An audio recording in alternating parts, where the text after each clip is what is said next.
दोस्तों, ट्रिगोनोमेट्री पढ़ने वाले हर एक स्टूडेंट को पता होता है कि sign square theta plus cos square theta की वैल्यू 1 होती है। लेकिन क्या आपने कभी सोचा है कि ये सिर्फ 60 डिग्री के लिए नहीं, 30 डिग्री के लिए नहीं, 45 डिग्री के लिए नहीं, बल्कि दुनिया के किसी भी एंगल के लिए ये वैल्यू सच हो जाती है। आइए आज हम लोग इसके पीछे के लॉजिक को समझते हैं कि आखिर ऐसा क्यों है। सबसे पहले हमें कुछ बेसिक बातें पता होनी चाहिए कि किसी भी राइट एंगल ट्रायंगल में अगर ये एंगल थीटा बन रहा है तो इसके सामने वाले साइड को हम लोग परपेंडिकुलर बोलते हैं और जिसके साथ एंगल बनाती है उसको हम लोग बेस बोलते हैं।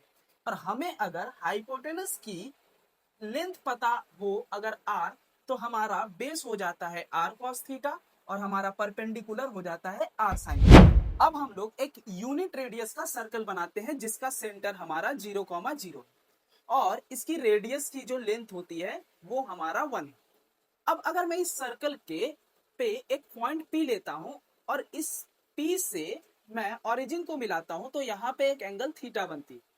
फिर मैं पॉइंट से जब एक परपेंडिकुलर ड्रॉ करता हूं तो सिंस हमारा रेडियस 1 है तो हमारा बेस हो जाता है cos थीटा और हमारा परपेंडिकुलर हो जाता है sin थीटा। अब हमें पता है कि किसी भी राइट एंगल ट्रायंगल में जब हम लोग पाइथागोरस थ्योरम को लगाते हैं तो ये पता होता है कि हमारा base square plus perpendicular square is equal to hypotenuse का स्क्वायर होता है।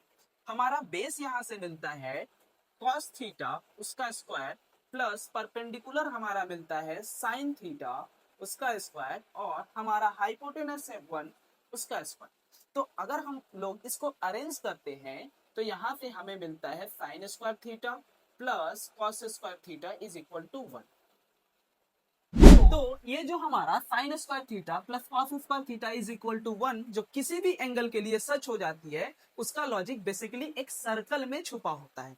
तो कैसा लगा आपको sine square theta plus cos square theta is equal to 1 के पीछे का लॉजिक। मिलते हैं एक नए कॉन्सेप्ट के साथ अगले वीडियो। Thank you.